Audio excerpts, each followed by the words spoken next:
Escalated to a point that's very disruptive for a small community, or any community, but certainly a small community. Unrest among residents continues tonight in the city of Meigs. Good evening. I'm Abby Maurer. And I'm Rockland Johnson. You're inside the news at 11. Now, the police chief had been fired by the city manager, he says, for no reason at all. And now the police department has only 4 officers and no leadership. But we're learning that the city's leadership problem goes even higher, with the city's mayor under fire. Christina Resnick was in Meigs and has the latest. Chaos in the small city of Meigs, Georgia. City employees saying they fear for their safety after experiencing what they call abusive behavior from Mayor Linda Eason-Harris. Cities and counties depend on people behaving like ladies and gentlemen. District Attorney Tommy Coleman represents about 30 cities, counties, and school boards across South Georgia, including the city of Meigs.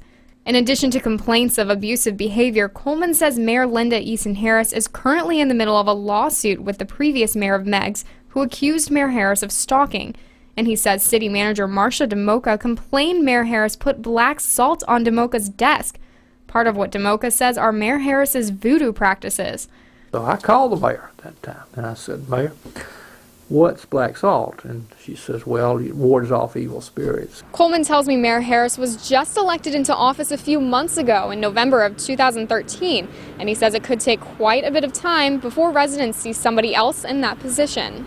You can't recall them in the first 180 days of their term.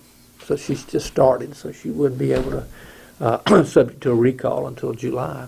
Coleman says the Meigs police chief, who was fired yesterday, was a supporter of Mayor Harris's, and some residents rallied outside of City Hall in favor of the mayor, causing City Hall to close its doors for the day. The city won't work that way, and it's a very small community. They can't afford to have that kind of conflict. It's just incredibly expensive as well. Coleman says City Council has moved Mayor Harris's office further from other city employees.